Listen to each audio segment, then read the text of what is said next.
Welcome to Sleepy Classic Tales. Tonight, we travel back to the year 1883 and listen to one of the most famous adventure stories ever written, Treasure Island by Robert Louis Stevenson. This is our own calm, clearly told short version, gently narrated, easy to follow, and perfect for falling asleep. Part 1. The Mysterious Stranger.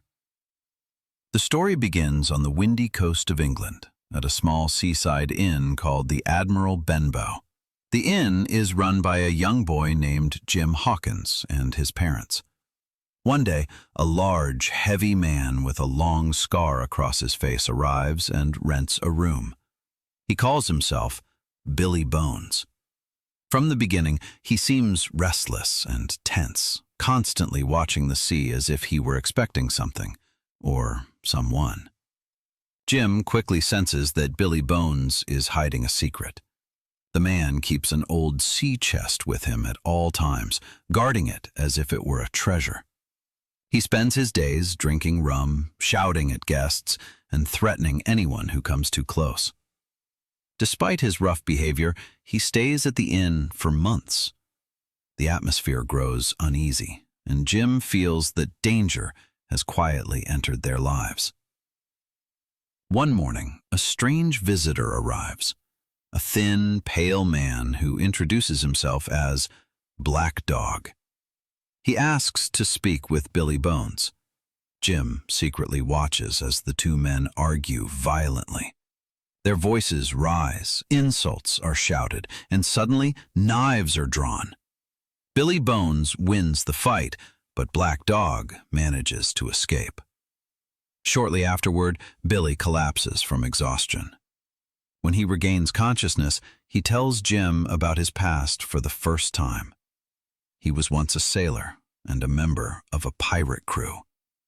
Their captain was named Flint, the most feared pirate the world had ever known.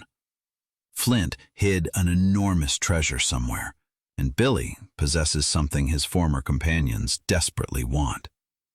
Jim realizes that Billy's fear is not unfounded. A few days later, a blind beggar enters the inn. He appears harmless, but when he comes close to Jim, he suddenly grips the boy's arm with surprising strength and demands to be taken to Billy Bones. Jim obeys, too frightened to resist. The beggar hands Billy a small piece of paper, the black spot, a pirate warning, a message that means only one thing: they are coming for him. Within minutes, Billy Bones suffers a stroke and dies. Jim stands alone in the inn, knowing that pirates may attack at any moment. Together with his mother, Jim opens Billy Bones's sea chest. Among old clothes, sailors' tools, and scattered coins, they find something that immediately stands out: an old, folded parchment. Before Jim can examine it more closely, they hear footsteps outside. Many footsteps. The pirates are arriving. Jim grabs the parchment and flees into the night. Shortly afterward, the inn is looted by the pirates. Once they are gone, Jim finally unfolds the parchment. He instantly understands what it is: a treasure map. The map to Captain Flint's legendary treasure. With the treasure map in hand, Jim turns to two men he trusts: Dr. Livesey, a calm and intelligent physician, and Squire Trelawney, an enthusiastic and generous gentleman. Jim tells them everything about Billy Bones, the black spot, and the mysterious map. The squire is immediately thrilled and declares that they must set sail at once to recover the treasure. Dr. Livesey is more cautious, but he also recognizes the map's importance. Together they decide that Jim should join the expedition under their protection. The squire travels to Bristol to arrange a ship, while Jim and Dr. Livesey prepare to follow. Part 2. The voyage begins. When Jim arrives in Bristol, he sees the ship that will take them to the island for the first time. It is called the Hispaniola, a large and elegant sailing vessel. The squire has arranged everything: the captain, the supplies, the route. But one important detail has been overlooked: the crew. Among the sailors is a man who immediately draws attention: Long John Silver. Silver is a one-legged cook, friendly, charismatic, and quick to win Jim's trust. He speaks kindly, smiles often, and seems like the most pleasant man on board. Yet Jim cannot shake an uneasy feeling. Silver is too smooth, too charming, too perfect. Jim also notices sailors exchanging secret signals with Silver, as if they belong to a separate group. Shortly before departure, Jim passes the ship's storage room and notices the door slightly open. Inside, he hears voices, one of them unmistakably Silver's. Silver is speaking about Captain Flint, his cruelty, and the men he betrayed and killed. The stories match exactly what Billy Bones had described. Then Jim hears the sentence that leaves no doubt. "Once we have the treasure, the ship will be ours." Jim freezes. He realizes the truth. Long John Silver is not just a sailor. He was Flint's former quartermaster, a pirate. And many of the crew are members of his old gang. Jim slips away silently. He must warn Dr. Livesey and the squire immediately. Jim reports everything to Captain Smollett, Dr. Livesey, and the squire. They react at once. The squire is shocked. Dr. Livesey remains calm and thoughtful. Captain Smollett shows no emotion, but begins planning. They now know that more than half the crew are pirates and will attempt a mutiny as soon as the island is near. Smollett proposes a careful strategy. They will pretend to know nothing and keep the pirates calm until the right moment. Jim feels relieved, but also frightened. The treasure hunt has become far more dangerous than he ever imagined. After many days at sea, a green silhouette finally appears on the horizon, a long island with steep cliffs and dense forest. Jim recognizes it immediately. This is Treasure Island. The pirates react instantly. Their voices grow louder, their eyes sharper. Captain Smollett watches them closely. He senses that rebellion is near. Dr. Livesey, the squire, and Captain Smollett meet to decide their next move, with Jim listening. Smollett insists that they must not reveal their knowledge. The plan is simple. The pirates will be allowed to go ashore to explore, while the loyal men remain on the ship. This will weaken Silver's majority. Jim is unsure, but Smollett appears confident. Part 3. The Island. When the boats are lowered, Jim secretly slips into one of them. He is not sure why, fear, curiosity, or instinct, but something pulls him toward the island. When the boats land, the pirates immediately scatter, arguing, drinking, and looting. Jim uses the chaos to escape into the forest.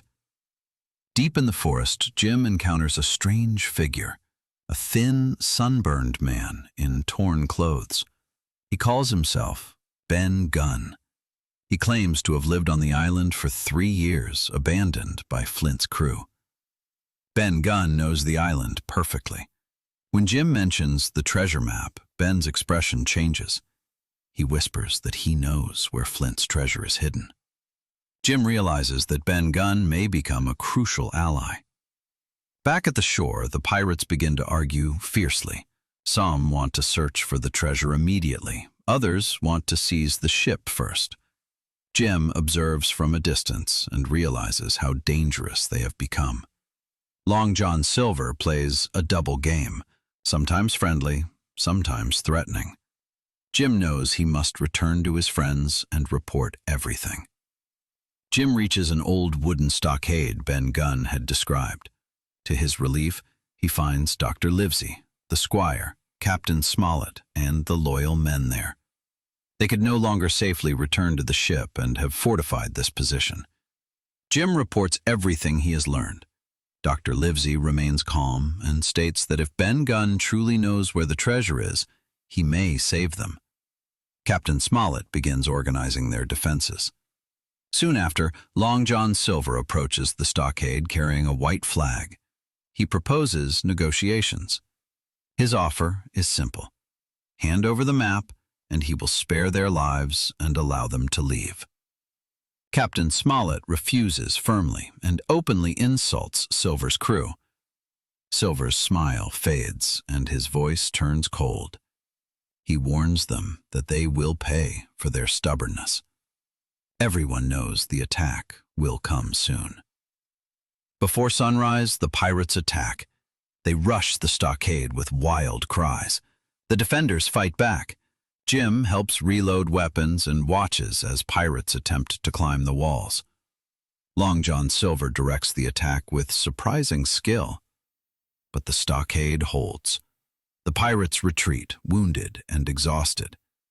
The defenders have suffered losses as well, and Captain Smollett is injured.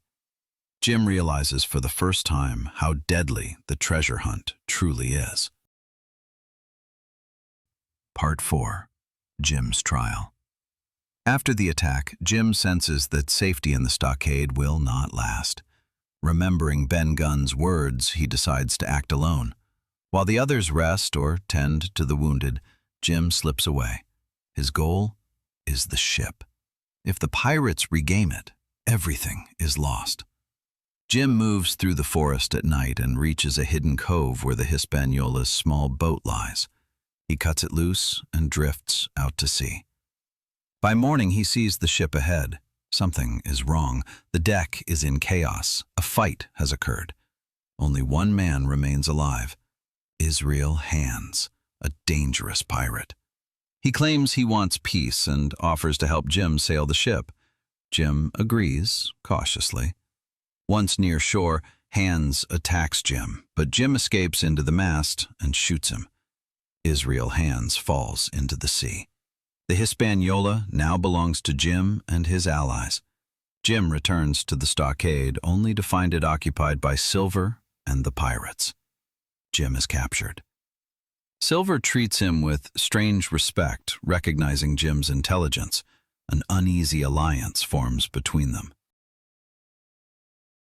Part 5. The Treasure. The pirates set out with Jim to find the treasure. When they reach the marked spot, they discover the pit is empty. The treasure is gone. The pirates erupt in rage and threaten Silver. At that moment, Dr. Livesey, the squire, and Ben Gunn intervene. Shots are fired. Some pirates flee, others surrender. Silver switches sides, realizing the game is lost. Ben Gunn reveals the truth. Years earlier, he found Flint's treasure himself and moved it to a hidden cave. The empty pit was merely a decoy. The true treasure, gold, silver, and jewels, is safely stored elsewhere. Together, they load it onto the Hispaniola. They leave the island with the treasure. During the voyage home, Long John Silver disappears one night with a small portion of the gold. Jim is not angry. He understands that Silver has always lived between good and evil. The rest return to England, divide the treasure, and move on with their lives. Jim later reflects that he never returned to Treasure Island. Sometimes, in quiet nights, he still hears the forest, the clash of weapons, and Silver's voice in his memories. But then, everything grows still again. The treasure is found, the story is told, and the adventure lies in the past. That was our calm, short version of Treasure Island by Robert Louis Stevenson. Perhaps you wondered what truly makes Long John Silver so fascinating, why Jim Hawkins must grow up so quickly, or how this adventure reflects Stevenson's own ideas of freedom and morality. We explore these questions and many more in our companion book, Golden Pages, Volume 1. The link can be found in the description. Good night, and if you like, we'll listen to each other again tomorrow.